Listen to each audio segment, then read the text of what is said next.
Natural de Itaperuna, noroeste do estado fluminense, ele se mudou para Macaé aos 2 meses de idade. Começou no karatê aos 6 anos e aos 10 já era vice-campeão mundial no Japão. Antes dos 18 foi campeão brasileiro juvenil e tricampeão estadual no Rio de Janeiro, além de alcançar o sétimo lugar no Pan-Americano do Uruguai. Depois de uma pausa de 11 anos no esporte, ele voltou com tudo para tentar o pódio na Olimpíada de Tóquio, agora em 2020. Não deu, mas agora ele já tem um novo desafio. Diego Moraes é campeão brasileiro e vai disputar o Campeonato Mundial em novembro, em Dubai. A gente conversa agora com o jornalista, ex-repórter da TV PUC-Rio, idealizador e protagonista da série Repórter Karateka, do programa Esporte Espetacular da TV Globo. Com vocês, Diego Moraes Silva, o Diego San. Ele é o Repórter Karateka. Ele é Diego San, a hora da verdade. Oi, Diego. Prazer ter você aqui. Obrigado por vir. Prazer o meu, Jorge. Obrigado aí. Pela primeira vez eu estou dando uma entrevista para a TV PUC, onde eu aprendi as primeiras entrevistas, como entrevistar, como falar com as pessoas, como me identificar com o entrevistado, apurar e estudar um pouco mais sobre ele antes das entrevistas, e só pela sua abertura já devo perceber que você está no lugar certo. Tem coisa que nem eu lembro mais. Isso, obrigado, Diego. É um prazer ter você. É realmente uma honra poder ter você aqui. Hoje você é essa pessoa imensa que começou aqui com a gente. É um prazer ter você de volta. Realmente fico muito feliz.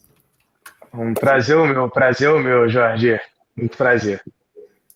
Diego, se você me permite já começar aqui, eu queria falar já sobre esses preparativos para o Mundial que está vindo aí agora há pouco. Como que está a expectativa e como está sendo a preparação? Então, como você já fez essa abertura toda aí, né? Eu também sou repórter, então nas Olimpíadas de Tóquio, que foi em agosto, final de julho, início de agosto, eu estava na Olimpíada cobrindo como repórter, então pude ver de perto assim, né, o alto rendimento do mundo ali lutando e disputando pelo pódio e pelo ouro olímpico. E assim que eu retornei ao Brasil, volto aos treinamentos que ficaram paralisados durante um mês ali que eu fiquei em Tóquio. E esse retorno aos treinamentos foi um retorno bem complicado, porque eu estava fora do peso, estava fora de ritmo de luta, e eu tive pouco tempo de preparação para chegar ao ponto de estar classificado hoje para o Mundial de Karatê. Então, eu tive 2 semanas e meia para me preparar para uma competição nacional importante. Eu precisava estar entre os melhores para pontuar bem no ranking nacional, e aí eu fiquei em segundo lugar, e logo depois, 2 semanas depois, veio o Campeonato Brasileiro, também em Fortaleza. As duas competições foram em Fortaleza, e no Campeonato Brasileiro eu me sagrei campeão brasileiro pela primeira vez aí desde o meu retorno aos tatames, depois de 11 anos. Foi o meu terceiro Campeonato Brasileiro. No primeiro eu fiquei com bronze, no segundo eu fiquei com bronze, dessa vez veio o título que me garantiu a vaga no Mundial. Apenas um atleta por categoria vai para o Campeonato Mundial de Karatê, né? Um por categoria no Brasil. Então eu sou o único representante da minha categoria até 84 quilos, um Mundial de Karatê que vai ser em Dubai. E a preparação, ela continuou, né? Então ela foi só modificando de acordo com os meus objetivos. O primeiro objetivo era me classificar, então para me classificar eu tinha que lutar bem no Brasil. E agora muda um pouco o tipo de preparação, já para uma luta para o exterior. Eu vou ter o Campeonato Pan-Americano no Uruguai daqui a 3 semanas, que já vai ser um teste bom para o Campeonato Mundial. Então, os golpes que geralmente são na linha do tronco no Brasil, que geralmente dão bastantes pontos, agora eu já friso mais, daí consigo já ter como meta os golpes na linha do rosto, que são golpes mais pontuáveis lutando fora do Brasil. Então, muda um pouco da parte técnica da preparação, e também muda um pouco da parte física, que eu preciso ser um atleta que se movimenta mais dentro do tatame, não tão paralisado, assim, não tão calmo e estratégico, mas movimentando bastante, sem dar tanta oportunidade para o adversário lá fora para me golpear. Então, basicamente, muda isso, e eu preciso ainda conciliar com a minha vida, minha rotina do trabalho, dia a dia.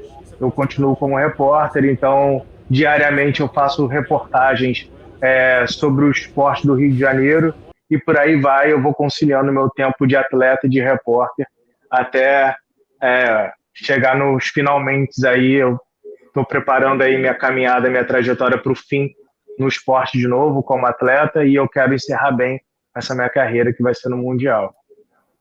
Com certeza, que interessante. Deixa eu te perguntar, você falando dessa troca já do treinamento que precisou ocorrer, ainda mais por conta da diferença que tem na competição entre aqui no Brasil e lá fora, se puder falar um pouquinho para mim, se você mudou e se sim, o que foi mudado no treinamento que você está tendo agora em relação ao que você fez para a Olimpíada. Então, o treinamento basicamente é o mesmo, né, da Olimpíada, porque para entrar e se classificar nessa tentativa do ciclo olímpico, para tentar se classificar como atleta em Tóquio, eu tive que direcionar todos os meus treinamentos pensando em adversários lá de fora, né? A luta pela vaga olímpica não era nacional, era internacional. Então, todo o meu treinamento era voltado para atletas lá de fora. Eu saí de uma posição do ranking que era 524 e hoje eu sou 75 no ranking mundial. Então, pulei aí, pelo menos aí quase, eu sou ruim de matemática, mas quase 400 aí posições no ranking mundial, né? E isso não foi o suficiente, obviamente, para eu conseguir a vaga olímpica. Infelizmente é muito difícil, então dentro da série Diego San, eu pude mostrar um pouco da dificuldade, né? Não só minha, mas a partir de mim, eu acho que eu consegui mostrar a dificuldade de um atleta se tornar um atleta olímpico. Foi aqui onde comecei minha corrida olímpica. Ainda estava em busca da primeira vitória internacional. No karatê brasileiro, nenhum atleta, nem os que são totalmente voltados para o karatê, não fazem outro tipo de trabalho, conseguiu se classificar. Então a gente não teve representante brasileiro na Olimpíada de Tóquio, infelizmente. E pensando em todos os esportes brasileiros, né, se a gente for parar para pensar, Jorge, a gente teve 301 atletas do Brasil representando o país lá em Tóquio, de diferentes modalidades. São um pouco mais, quase 40 modalidades que estiveram lá em Tóquio. E só 301. 301, só para você ter uma noção, não é nem a quantidade de atletas que tem num campeonato brasileiro de karatê. Agora imagina 301 de várias modalidades. É muito difícil chegar.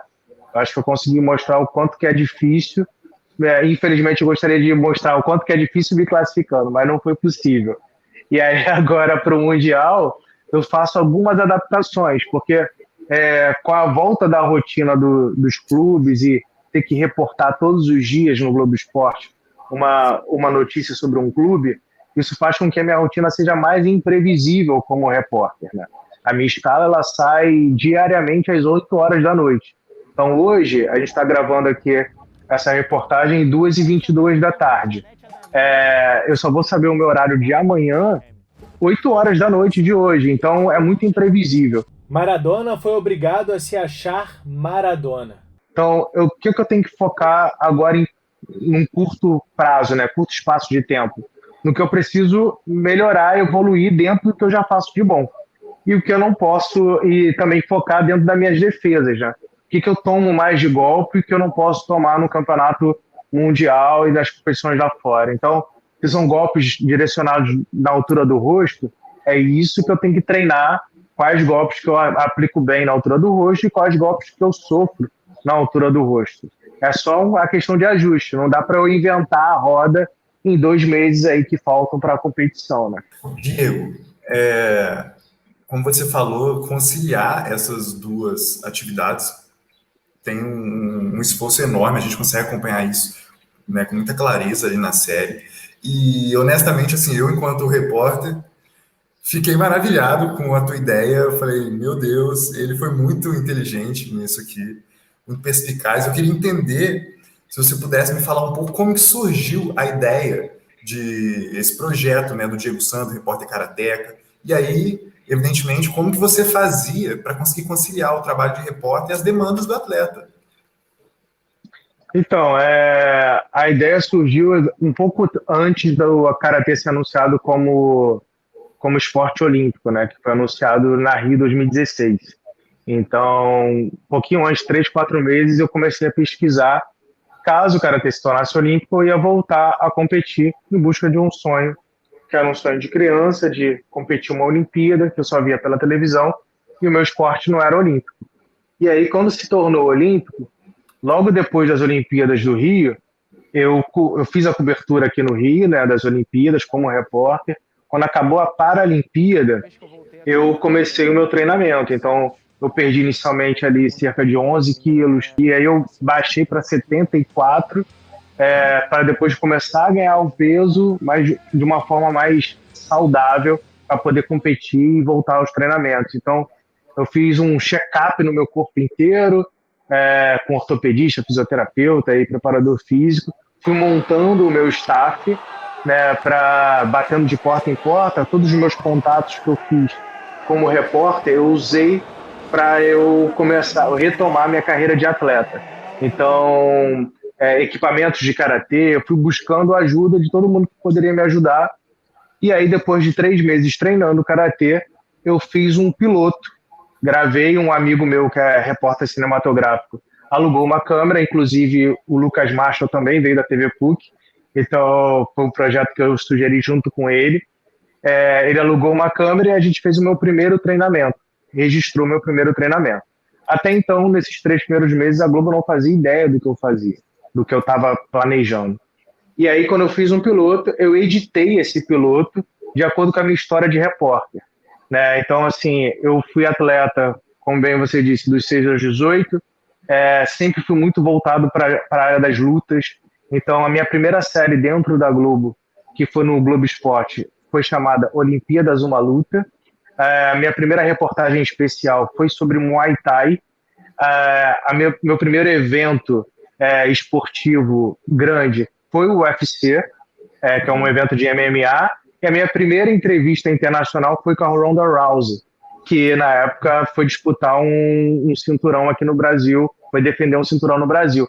Então, toda a minha vida como repórter também, o primeiro passo também tinha muito a ver com lutas, coincidentemente. Então, eu vendi o meu projeto juntando isso, né? O meu fato de ser lutador e o fato de eu sempre estar envolvido com lutas. E aí, quando eu sugeri o projeto, tendo como ideia, o mote da ideia, a luta por uma vaga olímpica e registrar isso de uma forma mais documental, o diretor falou assim, nossa, é muito ousado esse negócio aí, mas vamos tentar. E aí ele apostou, foi uma aposta dele e foi dando certo, né? Inicialmente o projeto ia ter apenas uma temporada, com 4 episódios, aí a primeira temporada não teve só 4, foram 6 episódios. Diego, você acha que você tem chance de chegar na Olimpíada? Diego, você acha que vai? Pensa mais baixo. Pensa, só em competir já é o suficiente. Se eu pensasse mais baixo, eu não estaria nem aqui. E aí teve uma repercussão legal de audiência, veio a segunda temporada, eu fui evoluindo como atleta. Logo na segunda temporada eu já cheguei à seleção brasileira. Na terceira eu cheguei a número 1 do ranking e me mantive na seleção. E por aí foi, assim, eu fui mostrando os desafios de conciliar. O mais difícil, para mim, é exatamente a questão do horário. Né? O repórter, ele não tem um horário fixo. E o atleta, ele precisa do horário fixo para se organizar e principalmente para descansar, para se recuperar para o próximo dia de treino.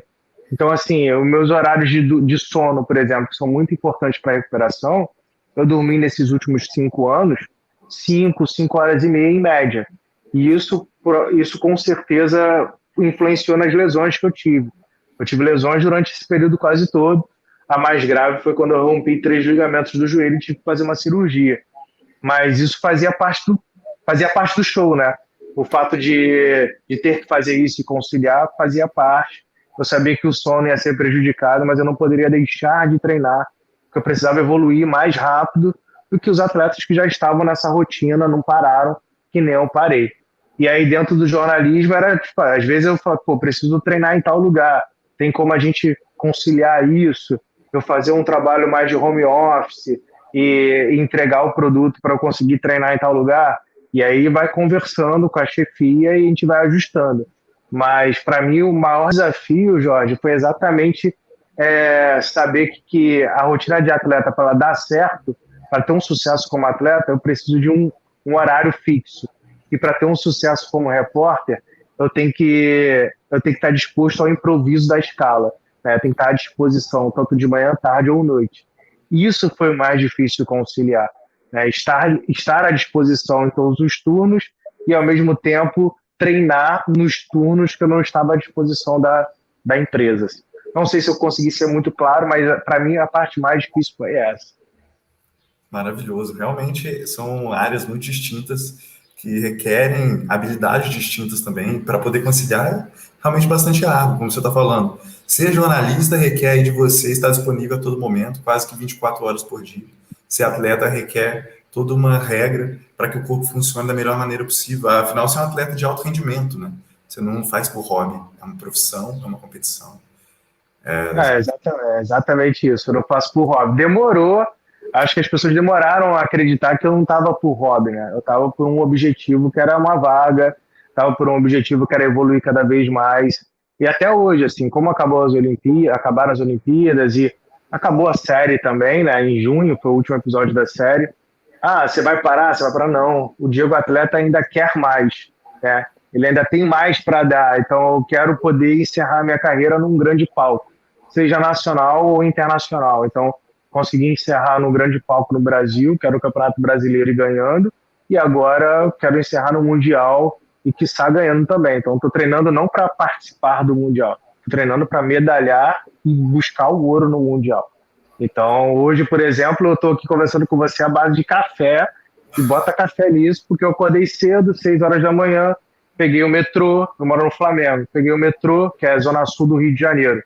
Peguei o metrô, depois peguei o BRT, rumo à estação Ipase, que é em frente à Vila Olímpica do Mato Alto, perto ali da Praça Seca, que é na zona oeste do Rio de Janeiro. Então, assim, só uma distância ali que eu demoro 1h40, 1h50 para chegar no meu treinamento. Treinei 2 horas, cheguei aqui na emissora, almocei, tomei um monte de café e do caminho do treinamento para o trabalho, eu já vim conversando com o produtor sobre a pauta que eu vou ter que fazer hoje. Então, assim, não para. Quando eu acabar de falar com você, eu vou conversar, ver se a pauta foi aprovada ou não, para começar a escrever, e aí eu chego em casa e ainda tem que dar atenção para a namorada, né? Para a esposa. Aí, pô, vamos lá, vamos almoçar junto, vamos jantar junto, vamos trocar ideia, como é que foi seu dia, como foi aquilo e tal, e preparar para o dia seguinte, que vai ser a mesma coisa. Então, esses desafios, assim, quando você pensa num alto rendimento nas 2 áreas que você trabalha, você vai ter que se desdobrar. E aí, se o dia só tem 24 horas, é o sono que vai ser sacrificado, né? Para você ter um pouquinho mais de tempo para correr atrás. Que maravilha.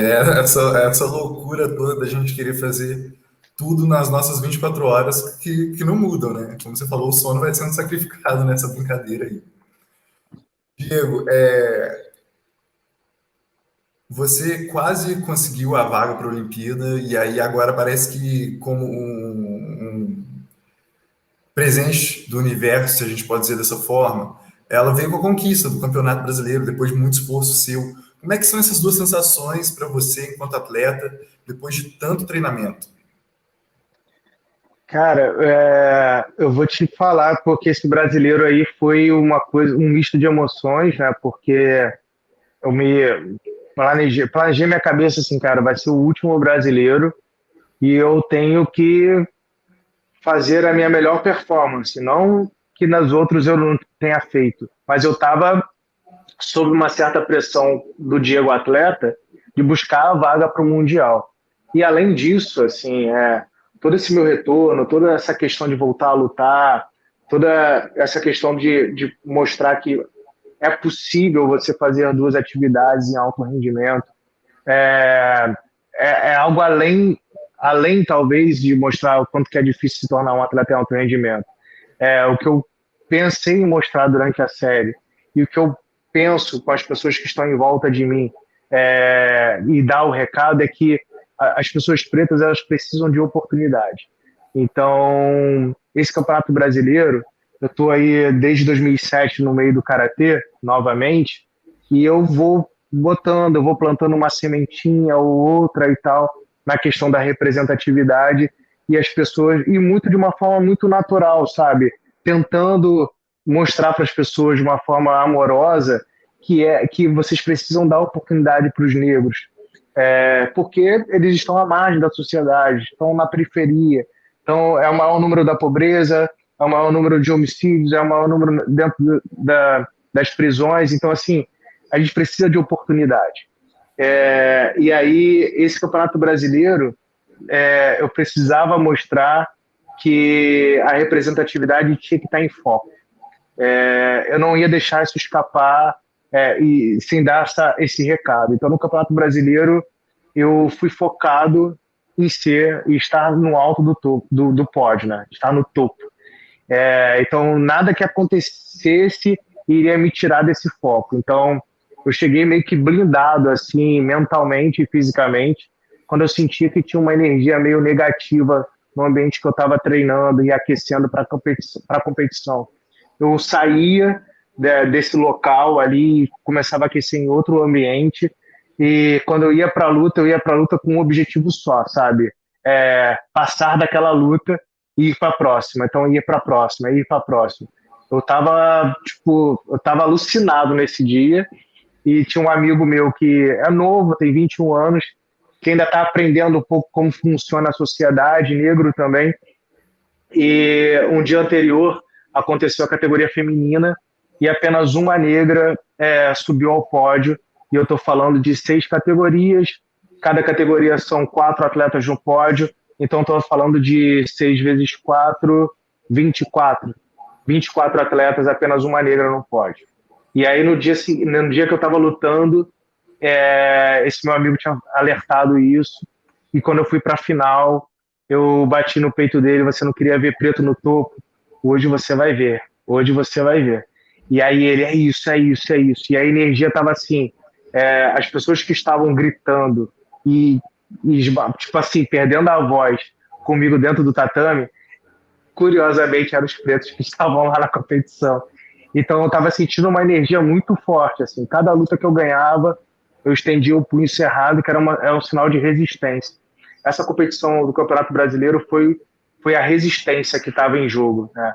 O quanto que é possível a gente ser resistente e conseguir chegar nos nossos objetivos. Então, ali eu estava brigando pela resistência e pela oportunidade. Então, representou para mim o meu último ato em competição nacional do Karatê, a imagem do punho cerrado, a imagem da resistência, a imagem de que se você der a oportunidade, a gente vai conseguir chegar e vai conseguir ter bons resultados, assim como outras pessoas têm bons resultados. A gente só precisa de oportunidade, de treinamento, estrutura para a gente poder se deslocar e descansar. A gente precisa do mesmo conforto que outras pessoas que têm estrutura têm.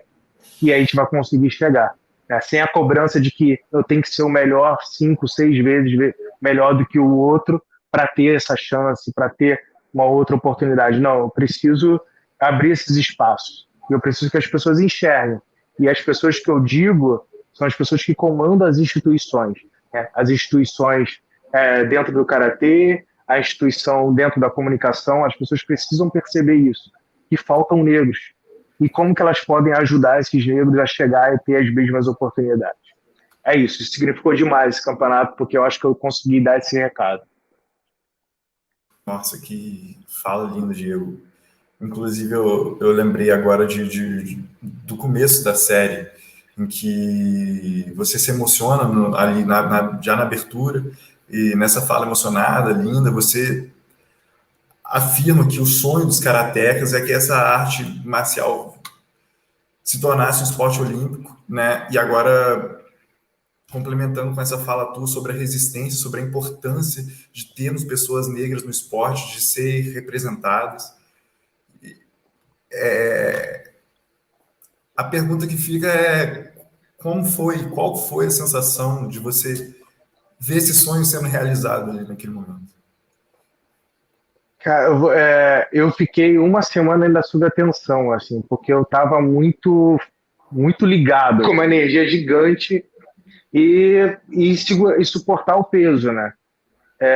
O que foi uma das coisas mais difíceis para mim, né? Não foi uma, mas foi uma das mais também, além de conciliar essa vida de repórter e atleta, foi perceber que nos espaços que eu estava indo para fora do Brasil, eu não via pessoas como eu. Então, na minha primeira competição internacional, que foi na Espanha, Guadalajara, eu entrava no... Tem até no episódio também, nos episódios. Enfim, eu perdi de 11-1 essa competição na primeira luta.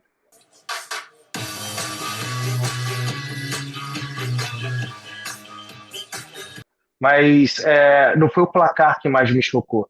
Foi a questão de eu ter tido a oportunidade de lutar fora do país e ter perdido logo na primeira luta. E aí a cobrança de que eu não posso desperdiçar nenhuma oportunidade estava me pesando demais, assim. Eu cheguei numa área de aquecimento que tinham mais ou menos 1.000 atletas e eu contava numa palma da mão quantos eram negros. Então, eu lembro que o Lucas chegou para mim, o Lucas Marcha, falou bem assim: ô Diego, você não pode botar esse peso em cima de você, você tem que fazer que isso te impulsione de alguma forma. Eu ouvia, antes da luta, eu ouvia muito Emicida, muito rap, Rap Lord, eu ouvia vários raps e eu ficava com aquele peso, eu lutava com peso.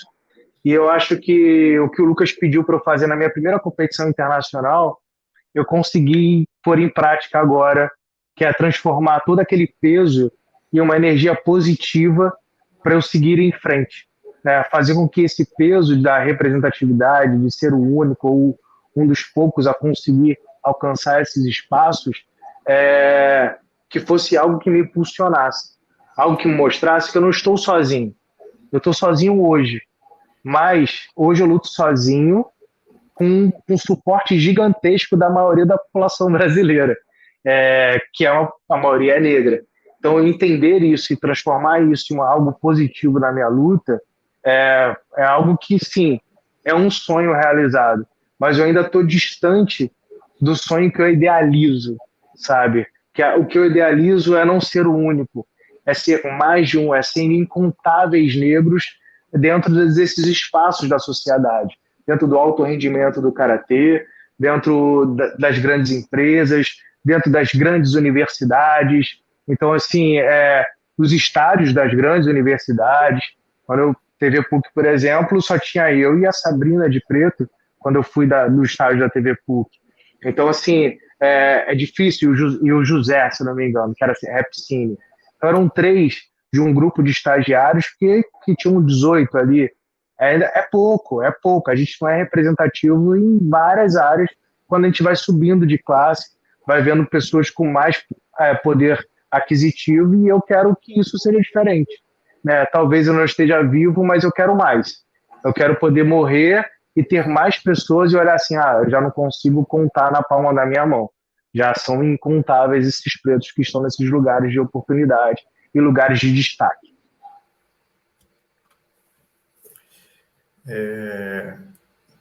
Com a fala do seu amigo, eu acho que você fez o que ele tinha te proposto. Você não colocou esse peso sobre você, você realmente usou ele para te impulsionar, chegar onde você chegou hoje. Né? Você se tornou esse exímio atleta, esse jornalista renomadíssimo, um ótimo comunicador. Se tornou um exemplo. Você tem se tornado, está se tornando, e acho que continuará a ser um marco nessa história que você tem feito. Se vale de alguma coisa, eu queria dar uns parabéns muito grandes para você. E eu quero te perguntar, Diego, de onde vem essa força chamada Diego Moraes Silva? De onde vem essa potência? Cara, a força vem da minha mãe, cara. Da minha mãe, assim. Os momentos mais tensos, os momentos mais pesados de toda a minha rotina, de toda a minha vida, os momentos que eu falei assim: cara, talvez não dê, a minha mãe estava sempre comigo, e a minha mãe, durante toda a minha infância, foi um exemplo para mim de perseverança, de briga, de ocupação de um espaço que só tinham pessoas brancas. Então, a minha mãe é um exemplo de uma pessoa que nunca desistiu, né? A minha mãe é professora de português. Além de dar aulas, a minha mãe vendia Natura, vendia Avon, vendia calcinha, vendia cueca. Minha mãe já vendeu de tudo um pouco. Ela ia para a escola dela com uma bolsa gigante assim de calcinha, cueca, sutiã para vender para as amigas. E depois começou a vender folheado, né, de Romanel, um pouquinho. Ela sempre fez o corre dela por fora e ela dava aula de 7 da manhã às 10 da noite. E além desse tempo todo, ela ainda fazia esse corre de vendas para ter o extra dela. E tudo isso para poder me dar o melhor que ela podia me dar, para eu ter mais oportunidades do que ela teve. Então, a minha mãe ela nunca me deixou desistir das coisas que eu me propus, e eu acho que além de eu não ter me deixado desistir, a minha mãe nunca falou bem assim, não vai, meu filho, que é muito difícil, sabe? Quando eu passei para a PUC, todo o dinheiro que ela economizou nos 11 anos de vida, assim, que ela foi economizando, eu fiz 8 anos de idade, ela me deu um presente que era uma poupança de R$ 60 por mês, era o que ela podia. E aí, durante esses 11 anos, 10, 11 anos até eu passar para a PUC, o dinheiro todo que ela economizou daria apenas para um semestre de faculdade, porque eu nasci em Itaperuna, minha família é de Itaúba, e eu fui criado em Macaé, que também é interior do Rio de Janeiro. Eu teria que me mudar de Macaé, morar no Rio de Janeiro, pagar passagem, pagar comida, todo o custo, né, de aluguel, todo esse custo estava incluído dentro desse orçamento da mensalidade da faculdade. E ela olhou para mim e falou bem assim, meu filho, não tem condições, meu filho. Eu não vou conseguir pagar a faculdade até o final. Eu disse, mãe, vai dar certo, eu vou conseguir uma bolsa. Consegui uma bolsa no segundo período de faculdade, de 90%, pelas notas e pela renda também. Eu consegui pelos dois. E aí eu tive 90% de bolsa. Mas eu já cheguei no Rio de Janeiro, eu vendia a Natura e Avon. Eu não sei se o Carlinhos lembra, né, que eu vendia até para os meus amigos de estágio na TV PUC, para as meninas, eu falava assim, tem uma sombrinha aqui boa que eu acho que eu vou vender. E aí a Juliana Branco e a Juliana Secom, que eram sempre as minhas clientes, né, que sempre compravam alguma coisinha. E eu comecei a fazer dança de salão. Então, toda sexta-feira tinha um baile de dança de salão. E aí eu ia como bolsista. Eu ganhava um dinheiro na noite, 50 a 100 reais, para ficar o baile inteiro como assistente do baile, né? Então, assim, eu sempre fazia coisas extras para também compensar a falta de dinheiro que tinha. Então, não tinha muito para onde correr. Então, a força que vem de mim, assim, é totalmente, assim, de tudo que minha mãe me mostrou na prática e tudo que ela é. Então, minha mãe tem 1,55 m de altura e gigante, uma pessoa gigante, assim. Então, tudo que eu faço hoje é tudo que ela fez por mim, assim. Eu faço por ela e por outras pessoas também, mas ela foi o meu maior exemplo e é o meu maior exemplo de força, perseverança, de amor, de tudo, assim. Eu sou suspeito que eu sou filho, né? Mas, para mim, minha mãe é tudo de bom que existe nesse mundo e que bom que eu nasci dela, assim. Ela é o exemplo que eu tenho de pessoa. A sua fala, cada vez que eu ouço, mais eu quero ficar aqui conversando com você. Eu queria ficar o dia inteiro, sem brincadeira. Na minha época, Jorge, a conversa só tinha 5 minutos, hein? Agora eu só quero ver como é que você vai a editar gente esse já está negócio conseguindo aqui. uma coisa extra aqui, ó. Que maravilha, Diego. Nossa, meu Deus. Se me permite falar um pouco de mim também, eu sou do interior de Minas. Estou aqui, inclusive, eu venho de uma cidade chamada Três Corações, que é a cidade onde nasceu Pelé. E eu ia ao Rio para te entrevistar, infelizmente não consegui ir. E estou fazendo diretamente daqui. Meus pais trabalham com produto de beleza, então eu identifiquei muito quando você falou sobre a sua mãe vender Avon, que minha mãe vende Avon, minha mãe vende Natura, sabe, o Boticário e marcas assim, e meu pai trabalha com produto para salão, então eu sei como é isso um pouco, né? É claro que são coisas muito distintas, eu não estou querendo nunca comparar, mas é muito interessante essa fala e me toca muito. E também sou um aluno bolsista na PUC, sabe? É muito interessante ver. Como eu falei, vira uma inspiração para a gente, sabe, Diego? Você vira essa inspiração, né? Enquanto repórter e enquanto atleta. E o atletismo, né? O karatê, que eu já fiz também. Eu já fiz karatê durante um tempo, mas com certeza não fui tão longe quanto você. Com certeza não. Mas, assim, e ele que foi sua vida, né? Desde 6 anos de idade, e depois você precisou parar por conta da faculdade, certo? certo? Você depois sempre quis ser jornalista. Como que foi quando você foi repórter da TV PUC aqui com a gente também? Você imaginou chegar onde você está agora? Como é que é esse caminho? Cara, isso é muito louco, assim, né? Porque as pessoas que fazem jornalismo, pelo menos a maioria das pessoas que eu converso, até aqui na redação da Globo e tal, em outros lugares, elas, elas viveram o jornalismo, se consumiram o jornalismo de uma forma muito diferente do que eu consumi até virar jornalista, né? Então, tipo, já tinham diversos fãs, assim, repórteres que acompanhavam durante um tempasso, liam os jornais, e jornais já sabia a coluna de quem que ia sair em tal lugar.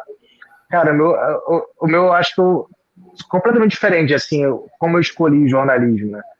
Por estar envolvido com esporte, minha mãe sempre achou que eu fosse fazer educação física, mas eu péssimo para dar aula, péssimo, péssimo, não tenho dom nenhum para dar aula e nem saco para dar aula, assim. Admiro muito, porque para mim a pessoa tem que ter dom para esse negócio, porque nem todo mundo quer aprender, né? Então você saber lidar numa sala diversa de pessoas que querem aprender e não querem ter, para mim é muito difícil isso. E aí, quando eu escolhi jornalismo, foi num trabalho de português. Na época, não sei quantos você tem, já, mas provavelmente novo, não deve lembrar desse comercial. O Serginho Grosman, ele tinha tipo um povo fala, que entrevistava as pessoas na rua perguntando como é que se escrevia, sei lá, paralelepípedo, transmissão, e aí corrigia ali mesmo na rua. Eu achei interessante isso, uma coisa simples. Eu sempre gostei de ler, porque eu via minha mãe lendo, e aí a minha professora de português pediu para fazer essa história, fazer essas gravações, eu gostei de fazer isso, na rua, e logo em seguida, assim, meses depois, ou próximo daquele período, eu vi a Rosana Jatobá, que era uma jornalista do Tempo, antes da Maria Júlia Coutinho ser, né? E aí ela falando sobre como era a rotina de um jornalista, que era não ter rotina, que era isso, que era aquilo e tal. Aí eu comecei a pesquisar sobre jornalismo. E aí eu me interessei. Me interessei pelo fato de eu poder contar histórias e, a partir dessas histórias, inspirar outras pessoas, de eu poder informar através do jornalismo, de eu poder educar parte da sociedade através do jornalismo, né? Porque tem muita gente que não tem condições de ter uma educação de qualidade, mas o jornalismo pode plantar uma sementinha assim, acho que isso pode ser legal. Então, acho que o jornalismo tem esse poder também. Então, eu fui me interessando pelo jornalismo a partir daí. Quando eu fiz a faculdade, eu já pensava em fazer um jornalismo voltado para o esporte ou para a economia. Ele é um dos maiores nomes do atletismo brasileiro. Saiu do subúrbio para disputar finais olímpicas e torneios internacionais com atletas lendários como Carl Lewis e Michael Johnson. Ganhou 2 bronzes das 4 Olimpíadas que disputou. Hoje, Robson Caetano da Silva dá palestras motivacionais, além de ser comentarista esportivo. Robson, como foi para você mudar de posição, né? Então, assim, na TV PUC, eu fiz o documentário de dança de salão, que tinha a ver comigo.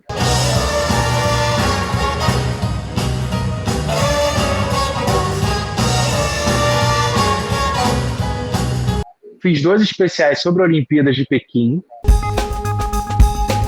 O lema dos Jogos Olímpicos é Situs Altius Fortius, que em português significa mais rápido, mais alto e mais forte. 3 características que todo atleta deve ter em mente. A nadadora Joana Maranhão viveu um drama após ter revelado que foi molestada por um treinador quando criança. A atleta superou as dificuldades e hoje é uma promessa. Inclusive, se achar nos arquivos aí, tem umas passagens bem esquisitas aí que me zoam até hoje. E fazia matérias voltadas para a economia, taxa de juros, bolsa de valores. Eu fiz algumas dessas também, porque é uma parte do que acontece dentro da sociedade que muita gente que veio da periferia não tem noção. E as pessoas que assistem a TV aberta não têm noção do que é taxa de juros, bolsa de valores, Ibovespa, imposto, não tem noção dessas coisas, só paga e só vê. E acho que ninguém explica para essas pessoas o que isso representa, o que isso modifica. Então, eram 2 áreas que eu estava pensando quando eu fui participar do processo seletivo da Globo. E quando eu fui participar, a Adriana Ferreira, eu lembro que eu estava no quarto período, e só a partir do quinto que você pode se candidatar. Ela me chamou e falou assim: ô Denzel, que é o meu apelido no TV PUC, é Denzel. E aí, ô Denzel, você não acha que está muito cedo, não? Você acabou de entrar na TV, ainda não fez nada e tal, já está assim, se candidatando. Eu falei assim: não, só quero sentir como é que é. E aí, eu senti pesado. Que eu lembro que eu passei das primeiras fases, e na primeira fase, que era uma entrevista coletiva, né? Cada um conta a sua história, eu me senti, assim, realmente não tem condições. Cada um falava, sei lá, 3, 4 línguas, já tinha morado fora do país em vários lugares. Aí eu falei assim: o que eu tenho para mostrar diferente? Nada. Eu nem soube me vender, eu não sabia me vender. Mas aí, nos 6 meses que eu fiquei fazendo coisas na TV PUC e pensando como me vender, porque na hora do vamos ver eu tenho que saber me vender, me ajudaram a amadurecer uma ideia. E aí veio o Karatê. O meu diferencial na entrevista da Globo foi ter feito Karatê e ter sido atleta da seleção brasileira de base, ter sido campeão mundial aos 10 anos de um estilo de Karatê, né, que foi Seigokan, lá no Japão. Então, assim, isso poucas pessoas iam ter. Então, essa minha relação com o esporte me ajudou a entrar aqui. E, ao mesmo tempo, a minha mãe. Isso eu descobri há pouco tempo. Eu não lembrava, na minha última fase da entrevista, foi feito pela Vivian Rodrigues, que hoje é chefe de eventos, e eu tinha muita memória, Jorge, de que eu tinha que me vender de alguma forma, e o Karatê foi o meu diferencial.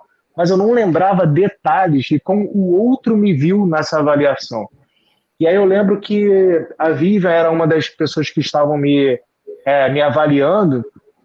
Eu entrei na sala, ela falou bem assim: faz um passinho de dança aí. Eu não soube fazer, óbvio, fiquei com super vergonha, porque estava lá o documentário de dança de salão que eu tinha feito.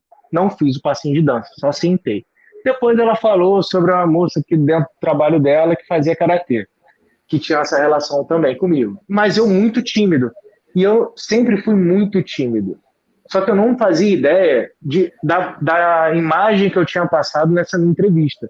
Ao mesmo tempo que eu falava com muita timidez. E a Vivian me disse recentemente, tá? Tem 2 meses que ela me disse isso. Ela: Diego, você estava tão tímido, mas teve uma hora na entrevista que você falou bem assim: a garra da sua mãe te fez estar aqui, todo o trabalho dela, e por isso que você está correndo atrás. Aquilo que você falou da sua mãe fez com que eu puxasse o máximo de você. Então ela quis saber mais de mim pelo fato de eu ter citado a minha mãe na entrevista e toda a garra dela. E aí, quando eu entrei na Globo, eu lembro que na entrevista, inclusive, antes de entrada, ela me perguntou: o que você quer ser daqui a 10 anos? Eu falei bem assim: eu quero contar histórias. Eu quero poder contar histórias. Se for como repórter, ótimo, mas se não for, eu quero poder contar histórias. Ela: mas você sabe que quase todo mundo que senta nessa cadeira quer ser repórter? Eu sei, mas você está me perguntando como eu me imagino. E contando histórias. Eu virei repórter em 9 anos e meio. 9 anos e meio, né? Daqui a 10 anos minto. Eu me confundi. Ela me falou com 25 anos. Com 25 anos, você se imagina fazendo o quê? Eu falei: contando histórias. Eu virei repórter antes de fazer 25 anos. E aí eu falei com ela: olha, consegui o meu objetivo quando eu virei repórter. Antes dos 25 eu virei e estou contando história. Então, se todo mundo falou, não sei quantos que falaram que conseguiram, mas eu consegui, tá aqui, sabe? E na minha formatura, foi uma outra coisa muito marcante para mim, Jorge, que durante o meu estágio, eu trabalhei muito com o Tadeu Schmidt, fazendo plantão todo domingo, praticamente. E aí, quando a cúpula, né, dos estudantes falou bem assim: a gente quer que o Tadeu seja o paraninfo da turma, não sei o quê. Só o Diego que trabalha no esporte, vou ver com o Diego. E aí viu comigo, eu ofereci pro Tadeu. O Tadeu foi. E o Tadeu, eu não imaginava, mas o Tadeu me citou no discurso dele de paraninfo. O Diego sabe, só o fato de ele ter falado assim: o Diego sabe como é que é todo domingo, que ele tá lá comigo, não sei o que e tal. Então, assim, ver aquele monte de estudante virando o olhar para mim no meio do discurso do Tadeu também foi algo muito marcante. Eu talvez não imaginasse que eu virasse um repórter que hoje as pessoas encontram na rua e falam, que me reconhecem, que gostam da minha história, querem saber, que torcem por mim. Eu não imaginava, sinceramente, eu não imaginava que eu fosse me tornar isso. E às vezes as pessoas falam, você tem noção de tudo que você fez? Não tenho noção. Talvez um dia eu tenha uma noção de quanto que foi importante essa trajetória até aqui, mas hoje eu não tenho essa noção e eu nunca pensei em, cara, eu vou ser um repórter fazendo isso, não. Então, a minha vida toda foi direcionada da seguinte forma: se eu preciso estar nos melhores lugares. Para estar nos melhores lugares, o que eu preciso fazer? Então, estudar na PUC para eu chegar à Globo? Então, eu vou tentar fazer isso. Para chegar à Globo, eu tenho que passar pela TV PUC, porque muitos que estão aqui na Globo passaram pela TV PUC. Tem outros amigos recentes, antes de mim, que estão aqui. O Rodrigo Carvalho, que é correspondente, passou pela PUC. A Eli Silvestre, que é editora do Jornal Nacional, passou pela PUC. Então, tem várias pessoas que passaram pela PUC aqui. Não era importante eu passar pela PUC, passar pela TV PUC. Então, se eu quero ser repórter, o que é importante fazer? Estudar, narrar, aprender, fazer fono, fazer teatro, tudo isso eu fiz.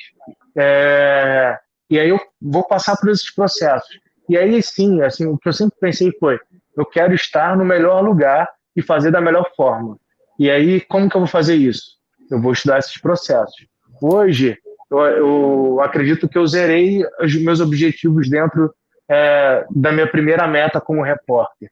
Minha primeira meta como repórter era entrar em todos os telejornais da Globo. Hoje, você está falando com um repórter que já entrou em todos os telejornais da Globo. Né? Bom Dia Brasil, Bom Dia Rio, já fui no encontro, que nem é jornal, mas faz parte da manhã, já fui no encontro como personagem repórter, já passei já Jornal Hoje, Globo Esporte, Jornal Nacional, Fantástico, Esporte Espetacular. Falta o Globo Repórter, mas tenho projetos para um dia chegar até lá. Ainda falta um pouco ainda na minha caminhada para eu chegar a ter a bagagem para fechar um Globo Repórter, como outros repórteres têm. Então, assim, hoje, a minha primeira meta eu consegui cumprir.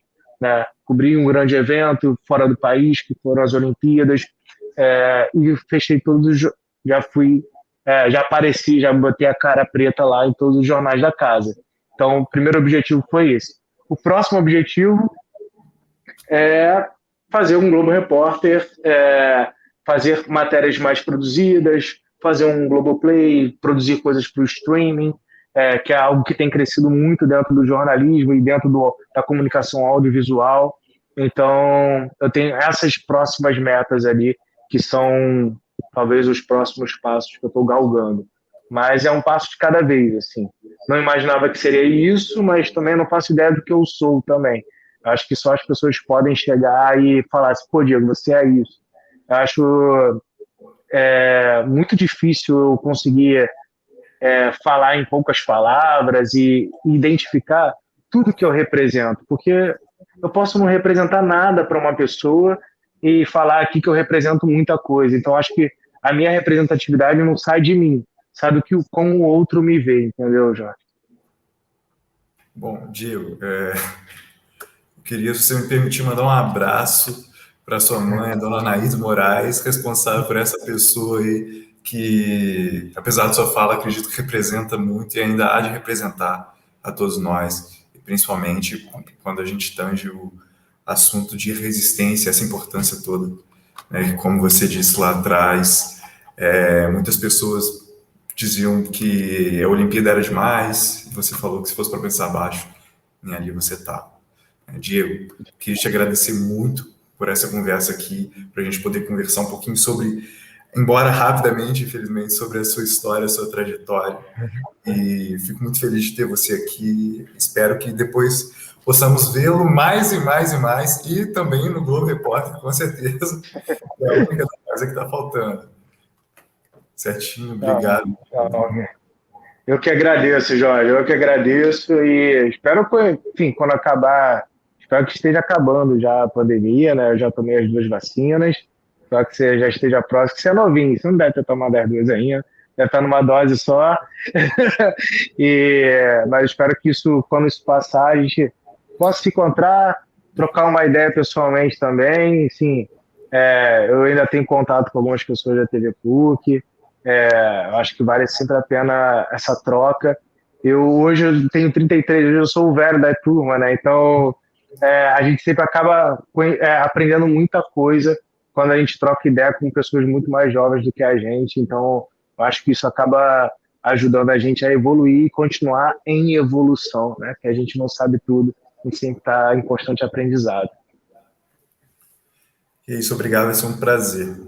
Prazer poder encontrar com você, é uma lição aí de humildade, de experiência e de pessoa. Obrigado, Diego. Valeu, Jorge. Um abraço aí, tudo de bom para você, sucesso aí na vida acadêmica e profissional. Daqui a pouco tá chegando essa hora aí. Se Deus quiser. Bom, pessoal, esse foi o Diego Moraes, jornalista e repórter karateca, protagonista da série Diego San.